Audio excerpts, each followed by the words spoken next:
इतनी कोशिश भी मत किया करो कि कोशिश भी मजाक लगे। नमस्कार, उदय इंडिया डिजिटल में आपका स्वागत है। मैं हूं सात्विक उपाध्याय। दोस्तों, कांग्रेस एक बहुत ही मजेदार संगठन है। यहां हर वक्त कुछ न कुछ ऐसा होता रहता है जिससे उसे मुंह की हर बार खानी पड़ती है। कांग्रेस का इतिहास अपने कद्दावर नेताओं को दरकिनार कर पार्टी हाईकमान के तलवे चाटने वालों को आगे बढ़ाने का रहा है।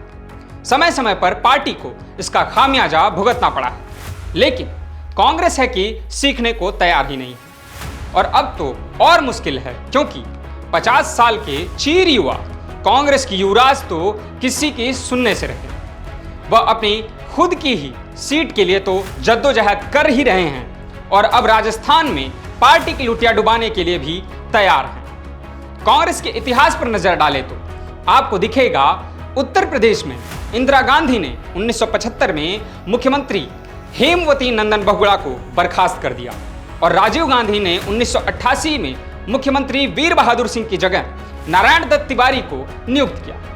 बिहार में इंदिरा ने 1983 में मुख्यमंत्री जगन्नाथ मिश्रा को बर्खास्त कर दिया और सोनिया गांधी ने जेबी पटनायक को 1999 में ओडिशा के मुख्यमंत्री के पद से हटा दिया। असम के पूर्व सीएम तरुण गोगोई की जगह हेमंत बिस्वा शर्मा को लाने के सोनिया गांधी के फैसले को राहुल गांधी ने पलट दिया। और अभी हाल में ही चुनाव से ठीक 4 महीने पहले पंजाब के पूर्व सीएम कैप्टन अमरिंदर सिंह का अपमान और निष्कासन तो आप सबको याद ही होगा। कांग्रेस अब राजस्थान में भी कुछ ऐसा ही करती नजर आ रही है। अब 9 अप्रैल को सचिन पायलट ने घोषणा की कि वह पिछली वसुंधरा राजे के नेतृत्व वाली सरकार के खिलाफ भ्रष्टाचार के आरोपों पर अशोक गहलोत सरकार की निष्क्रियता के विरोध में 11 अप्रैल को एक दिवसीय उपवास करेंगे, यानी कि अनशन करेंगे।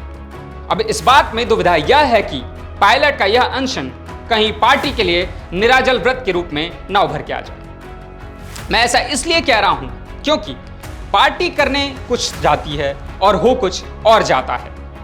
हालांकि कांग्रेस आला कमान ने चुनाव से बमुश्किल 8 महीने पहले सत्ता परिवर्तन के लिए अपनी अनिच्छा का संकेत दिया और अशोक गहलोत के लिए अपने समर्थन की घोषणा की। भारतीय जनता पार्टी के लिए यह एक मौका हो सकता है, पर पहले वह अपना घर तो ठीक कर ले। यह अलग बात है कि सत्ताधारी पार्टी में आंतरिक युद्ध केवल सत्ता विरोधी लहर यानी एंटी इनकम्बेंसी को बढ़ावा देना है, जो भाजपा के लिए मददगार साबित होगा। राज्य के मतदाताओं ने 1998 के बाद से हर 5 साल में सरकारें बदली हैं, इसलिए कांग्रेस आलाकमान पंजाब के प्रयोग को दोहराने से सावधान है, जहां उसने क्रिकेटर से नेता बने नवजोत सिंह सिद्धू का समर्थन किया, जो अपने समर्थकों के साथ तत्कालीन मुख्यमंत्री कैप्टन अमरिंदर सिंह पर आए दिन कटाक्ष करते रहे और कप्तान को आखिरकार बाहर कर दिया गया।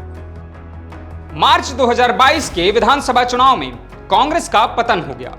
अब 2020 में पायलट और गहलोत के बीच जो सत्ता संघर्ष हुआ वह तो आप सबको पता ही है, उस पर मैं क्या ही बोलूं। सबको पता ही है कि गांधी परिवार ने पहले राजस्थान में चुनावी रणनीतिकार सुनील कानूनगोलू को तैनात किया ताकि वो मसले का कुछ हल निकाल सके। अब उनकी भी दिल्ली वापसी हो चुकी है। पार्टी के अंदरूनी सूत्रों का कहना है कि आंतरिक सर्वेक्षणों के मुताबिक मौजूदा परिदृश्य में कांग्रेस 200 सदस्यीय विधानसभा में महज 44 से 55 सीट ही जीत सकेगी और इसलिए ही कानूनगोलू ने सत्ता परिवर्तन करने को कहा था, लेकिन घाघ गहलोत ने उनकी दिल्ली वापसी करा। और मान भी लीजिए कि अगर गांधी मई के मध्य में गहलोत को हटाने और पायलट को सीएम के रूप में स्थापित करने का फैसला करते हैं, तो पायलट के पास अपनी ताकत साबित करने के लिए 6 महीने से भी कम समय होगा। फिर वह खुद को चरणजीत सिंह चन्नी जैसी स्थिति में पाएंगे, जिन्होंने अमरिंदर सिंह की जगह पंजाब के सीएम के रूप में काम किया और जिन्हें अपनी पार्टी में उथल पुथल के बीच खुद को साबित करने के लिए सिर्फ 5 महीने का समय मिला।